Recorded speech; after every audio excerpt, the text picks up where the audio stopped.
శ్రీమాత్రే నమ.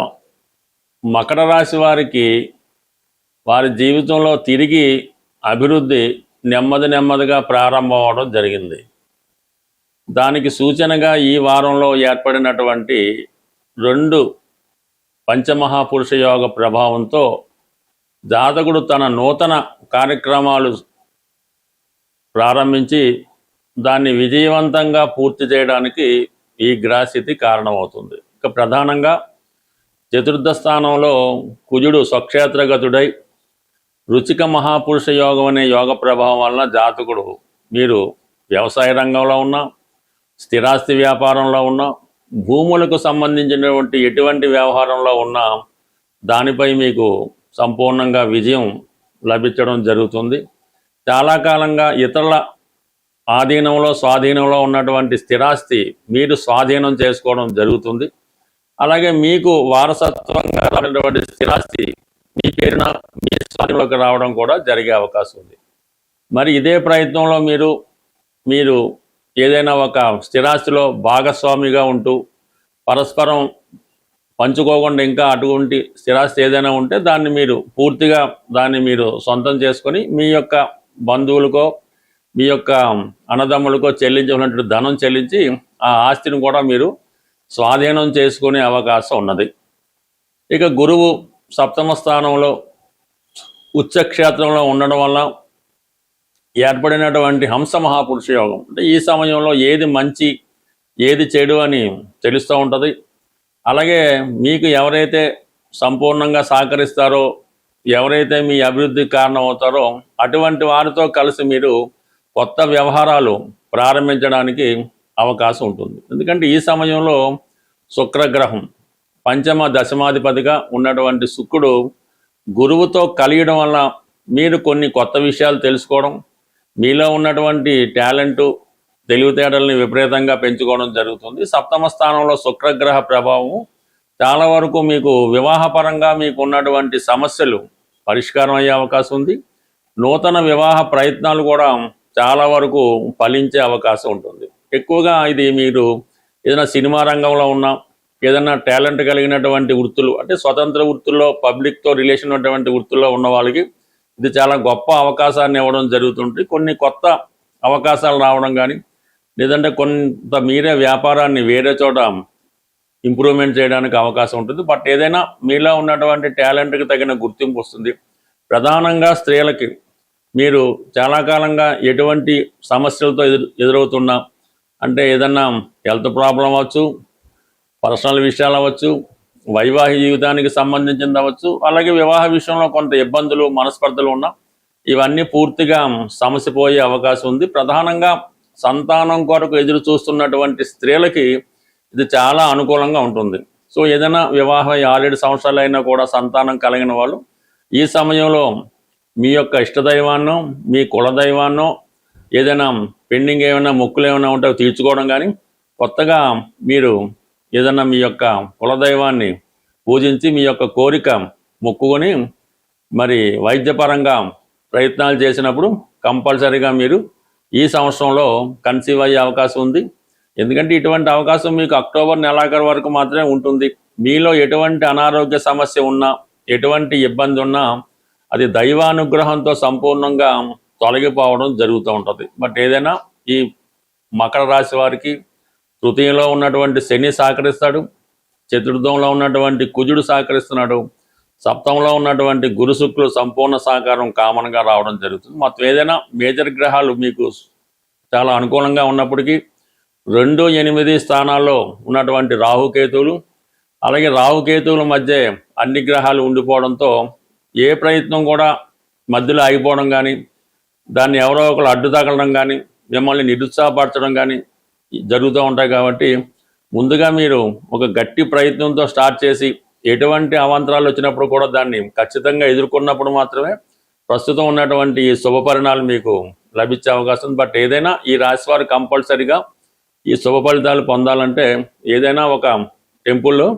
రాహుకేతువుల పూజ, రాహుకేతువులు పరిష్కారం చేసుకోవడం కానీ, సుబ్రహ్మణ్య స్వామికి అభిషేకం చేయించుకోవడం ద్వారా ఏవైనా అడ్డంకులు ఉంటే తొలగించుకోవచ్చు. ప్రధానంగా మనకి ఈ వారం చివరిలో ఏర్పడుతున్నటువంటి మాస శివరాత్రి, అలాగే శని త్రయోదశి, ఈ రెండు కూడా ఈ వారంలోనే 13వ తారీఖున రావడం జరిగింది.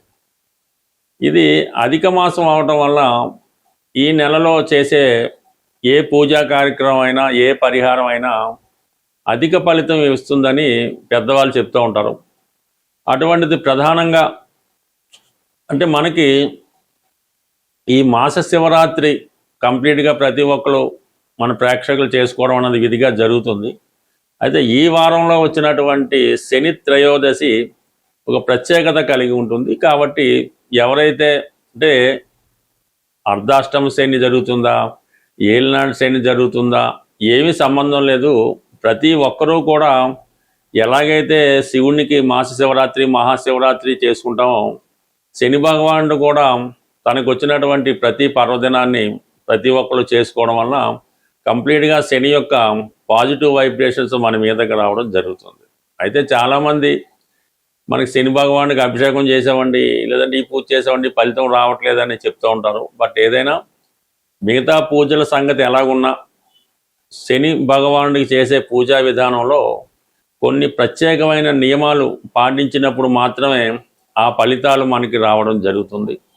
ఈ శని త్రయోదశి రోజు ఎవరైతే శని భగవానుడికి అభిషేకం చేయించుకుంటారో వాళ్ళు సాధ్యమైనంత వరకు కుదిరితే మాట సూర్యోదయానికి ముందు ఈ కార్యక్రమం పూర్తి చేయడం. అదే రోజు మరి ఏ విధంగా కూడా మీరు ఆయిల్తో తయారు చేయనటువంటి ఆహార పదార్థాలకి దూరంగా ఉండవలసి ఉంటుంది. అది ఆ నియమాన్ని పాటిస్తూ ఆ రోజు వీలైతే మీరు చెప్పులు అవి లేకుండా ఒకరోజు గడపడం, పడుకునేటప్పుడు చక్కగా మంచాల మీద, పరుపుల మీద కాకుండా చక్కగా భూమి మీద ఏదో ఒక సాపో దిండో వేసుకొని విశ్రమించడం. అంటే చాలా సింపుల్ లైఫ్ గడపవలసి ఉంటుంది. అంటే మనం స్వామి అయ్యప్ప దగ్గరికి వెళ్ళినప్పుడు ఎలా గడుపుతామో ఆ విధంగా ఆ ఒక్కరోజు నియమనిష్టలతో, అంటే మర్నాడు సూర్యోదయం అయ్యేంత వరకు ఆ విధంగా గడపడం వల్ల ఆ శని భగవానుడి యొక్క కృప మనకి జరుగుతూ ఉంటుంది. శని కృప ఉంటేనే మనకి మిగతా గ్రహాలు కూడా ప్రభావాన్ని చూపడం జరుగుతుంది. శని కృప కావాలంటే శరీరాన్ని కష్టపెట్టాలి, నియమాలు పాటించాలి. ఆ విధంగా ఉన్నప్పుడు మాత్రమే మీకు లభిస్తుంది. కాబట్టి ఒకసారి మరి ఈ రాబోయే శని త్రయోదశి రోజు ఈ విధంగా ప్రయత్నించి చూడండి. మీకు 100% ఆ ఫలితం మీకు తొందరగా రావడం జరుగుతుంది. అలాగే ఈ వారం ఏమైందంటే ఈ గ్రహాలన్నీ కూడా రాహుకేతుల మధ్య ఉండిపోయాయి. మరి ఈ రాహుకేతుల మధ్య గ్రహాలన్నీ ఉండిపోవడం వల్ల ఇది ఆటోమేటిక్గా ఈ ఫలితం అన్నది అంత తొందరగా రావడం జరగదు.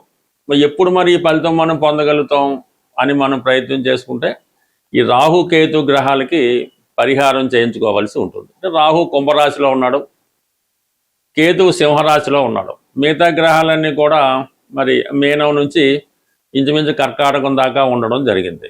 ఈ రాహుకేతువులు మనకి మిగతా ఫలితాలు ఇవ్వకుండా అడ్డుకోవడం జరుగుతుంటుంది. కాబట్టి ప్రధానంగా ఏదైనా వినాయకుడి టెంపుల్లో కానీ, దుర్గా అమ్మవారి టెంపుల్లో కానీ, కొన్ని టెంపుల్లో ఈ రాహుకేతు పూజ నిత్యం చేస్తూ ఉంటారు.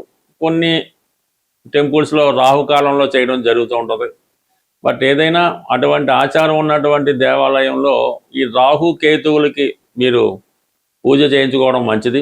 లేని పక్షంలో సుబ్రహ్మణ్య స్వామి వారికి మంగళవారం రోజు, ఈ మంగళవారం రోజు సుబ్రహ్మణ్య స్వామి వారికి మరి అభిషేకం చేయించుకోవాల్సి ఉంటుంది. అంటే ప్రధానంగా స్వామికి అభిషేకం చేయించుకున్నప్పుడు బెల్లం పానకం అన్నది ఇంపార్టెంటు. అలాగే చెరుకు రసం, అలాగే తేనె, అంటే ఇదిలో ఏదో ఒకటి మనకి దొరికినప్పుడు వాటితో మనం ఈ స్వామివారికి అభిషేకం చేయించడం వల్ల చాలా వరకు ఈ కాలసర్పదోష ప్రభావం, అంటే గోచార రీత్యా వచ్చినప్పటికీ కూడా జన్మజాతకంలో ఉన్నప్పుడు కూడా ప్రధానంగా ఈ గ్రహాలు మరి వారి వారి స్థానాలు బట్టి అవి అడ్డుకోవడం జరుగుతుంటుంది. కాబట్టి ముందుగా వినాయకుడిని ప్రార్థించి తర్వాత రాహుకేతువుల్ని పూజించడం వల్ల విధి విధానంగా మీకు ఎలాగ మాస శివరాత్రి కూడా వస్తుంది. కాబట్టి ఇవన్నీ మాస శివరాత్రి, శని త్రయోదశి, ఈ రాహుకేతు పూజ, అలాగే శనివారం పవిత్రమైంది కాబట్టి చక్కగా రోజు ఈ కార్యక్రమాలన్నీ మీరు పూర్తి చేసుకుంటే రాబోయే ఈ నిజ జ్యేష్ఠ మాసం మీకు బ్రహ్మాండంగా అభివృద్ధి కలిగే అవకాశం ఉంటుంది. స్వస్తి.